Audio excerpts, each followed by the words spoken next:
আমি তোমাদের পরিবর্তন চাই। কিশোর যুবক তোমরা বদলাও আব্বা। মাত্র 33 বছরের এক যুবক, সে পাক্কা ইমানদার ছিল। আমার প্রিয় ভাই শহীদ শরীফ উসমান হাদি রহমতুল্লাহ আলাই, এই প্রিয় ভাই সে 5 ওয়াক্ত নামাজ পড়তো।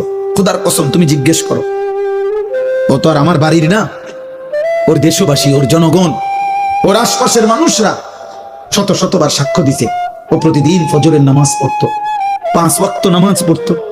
যেদিন রবের কাছে চলে গেছে, গুলিবিদ্ধ হয়েছে, সেই দিন সে শুক্রবার জুমার নামাজ পড়ে এরপরে বের হয়েছে, তারপরে সে গুলিবিদ্ধ হয়েছে। সে আল্লাহকে বলেছে, বলবে নিশ্চয় যে মালিক, আমি শেষবারও শেষ বেলা আপনাকে সেজদা করে আসছি।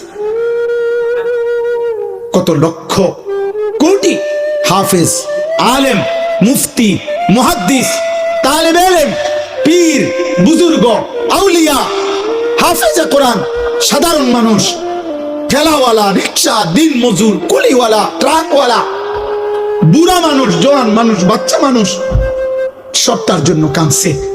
আব্বা বাংলাদেশের ইতিহাসের মানুষ আরেকবার মনে করতে পারছে না যে এত বড় জানাজা, এত মানুষের চোখের পানি এক যুবক, আর কোন যুবক বাংলার ইতিহাসে মানুষের চোখ থেকে পানি ঝরাইছে কিনা, এমন ইতিহাস আর নতুন করে কেউ বলতে পারছে না।